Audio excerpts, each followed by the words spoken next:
میرا وطن میرا وطن میرا وطن میرا وطن میرا وطن میرا وطن میرا وطن میرا وطن جو اللہ نے ہمیں مملکت عطا فرمائی ہے،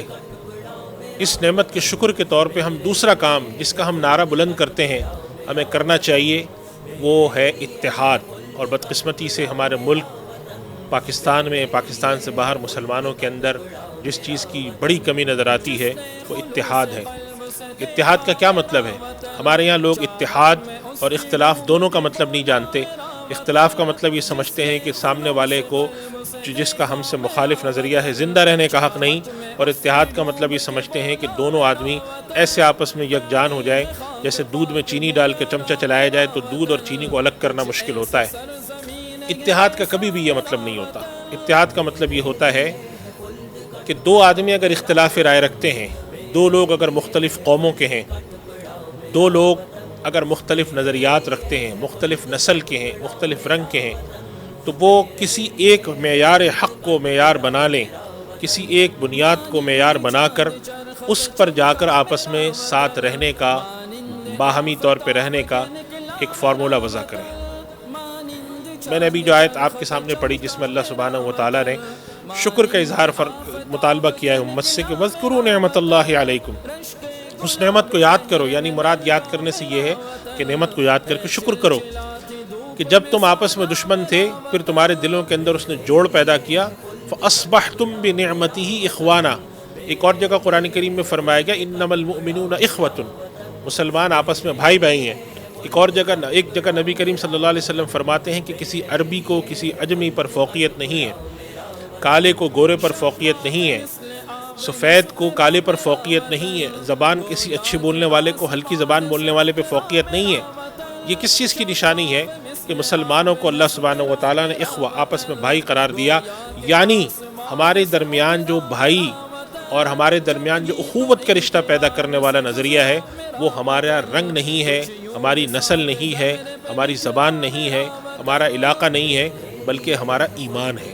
ایمان کی بنیاد پر اللہ سبحانہ و تعالی ہمیں ایک دوسرے کا بھائی قرار دیتے ہیں، اور یہی مراد ہے اتحاد سے۔ کہ اتحاد کا مفہوم یہ ہے کہ جب آپ نے اب یہ طے کر لیا کہ ہم مسلمان ہیں تو پھر باقی جتنی بھی آپ کی جتنی بھی نشانیاں ہیں، جتنی بھی علامات ہیں، جتنے بھی آپ کے شعار ہیں، چاہے وہ قوم کے ہوں یا زبان کے ہوں یا رنگ کے ہوں یا حتیٰ کہ مسلکوں کے ہوں، وہ سب کے سب ایک طرف ہیں، اور یہ چیز آگے ہے کہ ہم مسلمان ہیں۔ ہمارے یہاں آج جو ہمارے یہاں لسانی تقسیمیں ہیں، ہمارے یہاں علاقائی تقسیمیں ہیں، ہمارے یہاں غربت اور عمارت کی تقسیمیں ہیں، ہمارے یہاں مسالک کی جو تقسیمیں ہیں، یہ امت کے اس نظریہ وحدت کو پارا پارا کرنے والی ہیں۔ اللہ سبحانہ و تعالیٰ نے بنی اسرائیل کی جو بہت سی خرابیاں بیان فرمائیں، ان میں ایک خرابی یہ تھی کہ جب اللہ تعالیٰ نے ان کے اوپر کوئی علم اتارا اور ان کے اوپر صاف ستھری بات بیان فرما دی، اس کے بعد بھی انہوں نے آپس میں اختلاف کر لیا کہ وَمَا اخْتَلَفَ فِيهِ إِلَّا الَّذِينَ أُوتُوهُ مِن بَعْدِ مَا جَاءَتْهُمُ الْبَيِّنَاتُ بَغْيًا بَيْنَهُمْ، کہ انہوں نے آپس میں اختلاف ہی جب کیا کہ جب ہم نے ان کے اوپر کتاب اتار دی اور واضح نشانیاں اتار دی۔ ہمارا دین ایک مکمل دین ہے۔ نبی کریم صلی اللہ علیہ وسلم جب خطبہ حجۃ الوداع فرماتے ہیں تو اس کے بعد آپ صلی اللہ علیہ وسلم تلقین کر کے اشارت فرماتے ہیں کہ الا هل بلغت اللہم فاشہد، کہ کیا میں نے بات پہنچا دی ہے، اے پروردگار تو گواہ رہنا۔ اور اللہ تعالیٰ نبی کریم صلی اللہ علیہ وسلم پر آیت اتارتے ہیں کہ الیوم اکملت لکم دینکم، تمہارا دین آج میں نے مکمل کر دیا ہے، اپنی نعمت تم پر تمام کر دی ہے۔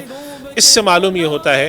کہ اللہ سبحانہ و تعالیٰ کا یہ دین ہمارے لیے مکمل دین ہے۔ اس کے بعد کوئی مزید چیز نہیں آنی، اس کے بعد کوئی ہدایت اللہ کی طرف سے نہیں اتاری جانی، اس کے بعد تو قیامت کے دن فیصلے ہونے۔ اب جب ایسی ہمارے پاس بڑی ہدایت موجود ہے،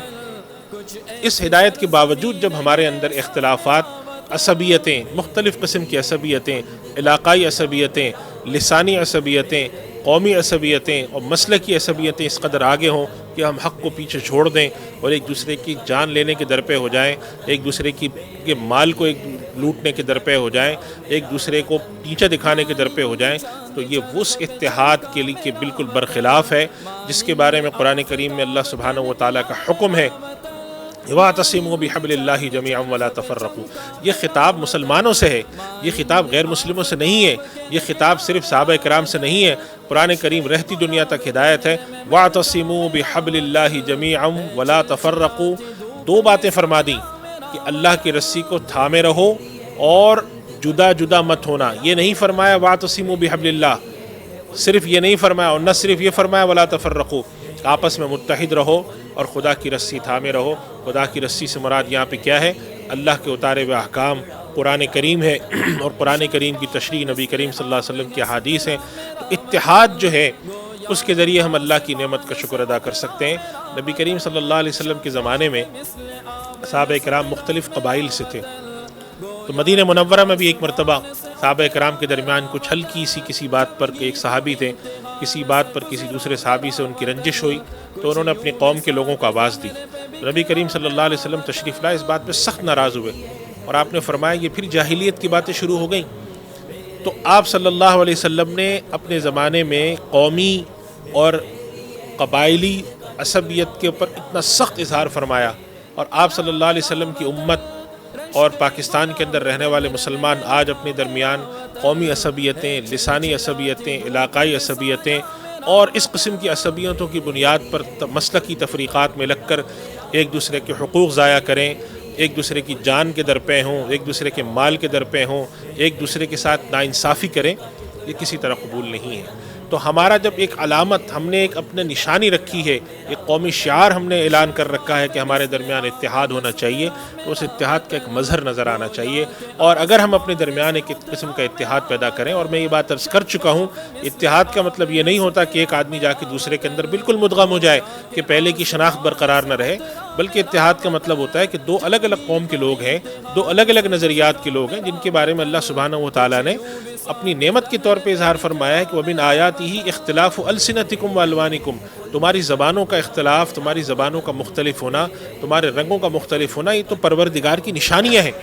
جب یہ نشانی اللہ سبحانہ و تعالیٰ ہمیں اپنی نعمت کے طور پہ بیان فرما رہا ہے، تو ہمارے اندر اس بات کا احساس پیدا ہو کہ اس نعمت کو ہم زحمت نہ بنائیں، اس نعمت کو ہم باعث تفریق نہ بنائیں. اللہ کی تعالیٰ نے جس طرح یہ مختلف رنگ کے پھول پیدا کیے ہیں، مختلف زبانوں کے لوگ پیدا کیے ہیں، مختلف ثقافتوں کے لوگ پیدا کیے ہیں، مختلف کلچر کے، مختلف نظریات کے، مختلف صلاحیتوں کے لوگ پیدا کیے ہیں، ان کے درمیان رہن سہن کا ایک طریقہ کار ہو. ہر آدمی اپنی صلاحیت، اپنے نظریے کے ساتھ زندہ رہے، ہر آدمی اپنے خاص ثقافت کے ساتھ زندہ رہے، لیکن ایک دوسرے کی جان مال ضائع نہ کریں، ایک دوسرے کے حقوق کے درپے نہ ہوں، ایک دوسرے کے ساتھ ناانصافی نہ کریں. یہ مفہوم اتحاد کا، یہ اتحاد اس وقت ہماری قومی ضرورت ہے، ملی ضرورت ہے. اور اللہ سبحانہ و تعالیٰ نے جو ہمیں مملکت عطا فرمائی ہے، اس کی نعمت کے شکر کا ایک طریقہ یہ بھی ہے. میرا وطن، میرا وطن، میرا وطن، میرا وطن، میرا وطن، میرا وطن، میرا وطن، میرا وطن.